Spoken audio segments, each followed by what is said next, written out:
देख रहे हैं नेटवर्क 33 राजकुमार के साथ। तो चलिए बढ़ते हैं आज की कहानी की ओर। आज की कहानी हमारे साथ इंस्टाग्राम पर शेयर की है मोहम्मद जी ने।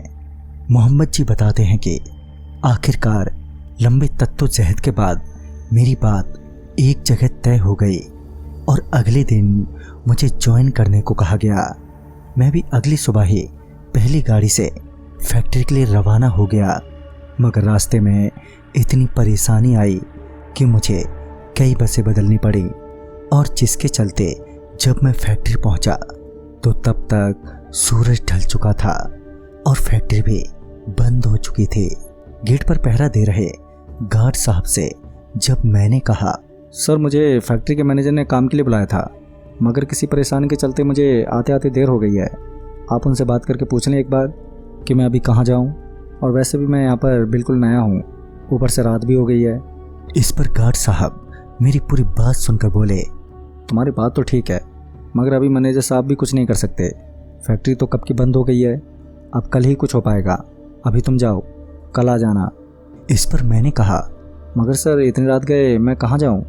इस पर उसने कहा कि यहीं फैक्ट्री के पीछे एक सराय है, रात भर वहाँ ठहरो, फिर सुबह चले आना।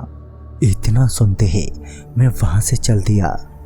मैं पहले से ही काफ़ी परेशान चल रहा था, ऊपर से ये परेशानी और जिम्मे पड़ गई थी। खैर मैं उदास मन से थका हारा सराय की तरफ जाने लगा। मैं फैक्ट्री के पीछे वाले रास्ते से होते हुए अभी कुछ दूर पहुंचा ही था कि मुझे सामने खुले मैदान में बहुत से लोग सोते हुए दिखे। सभी लोगों को ऐसे खुले मैदान में सोता देख मैं एक पल के लिए रुका और सोचने लगा, अरे कैसा सराय है, चलो कोई नहीं, रात भर की ही तो बात है, आज यहीं सो जाता हूँ।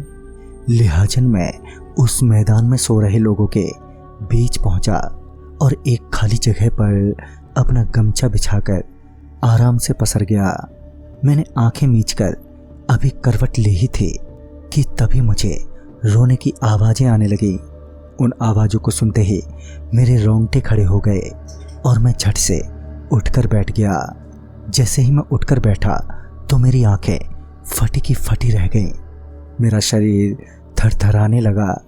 दरअसल वो सभी लोग जो सो रहे थे वो कोई इंसान नहीं थे, बल्कि उस मैदान के मुर्दे थे जो बुरी तरह से रोते हुए फड़फड़ा रहे थे।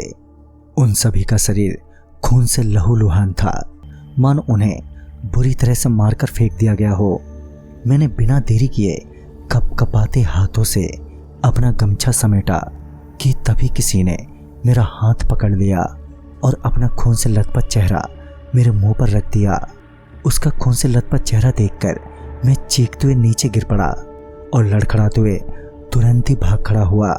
भागते हुए मेरा शरीर काम तो नहीं कर रहा था, मगर मैं गिरते पड़ते भागता ही रहा और पहुंचा वहीं की एक बस्ती में, जहां पर मैंने एक बुजुर्ग आदमी को खाट पर लेटा पाया। मैं सीधे उस आदमी के पास गया और उन्हें जगाते हुए पहले तो मैंने उन्हें राम राम की और फिर कुछ देर सांस लेने के बाद मैंने उन्हें सारी बात बताई। उस बुजुर्ग ने पहले तो मुझे शांत किया और फिर बताया कि बेटा वो मैदान मुर्दों का मैदान है, वहाँ लोगों को मारकर फेंक दिया जाता था। अब तो खैर पाबंदी लगा दी गई है, मगर मरने वालों की आत्माएं अभी भी भटकती रहती हैं वहाँ। पर तुम्हें ऐसे अकेले नहीं आना चाहिए था, वहाँ से कुछ हो जाता तो। खैर मैंने उस बुजुर्ग आदमी के साथ पूरी रात दहशत में ही काटी और सुबह होते ही गाड़ी पकड़कर मैं वापस लौट आया। तो दोस्तों इस कहानी में बस इतना ही। तब तक के लिए बाय एंड टेक केयर।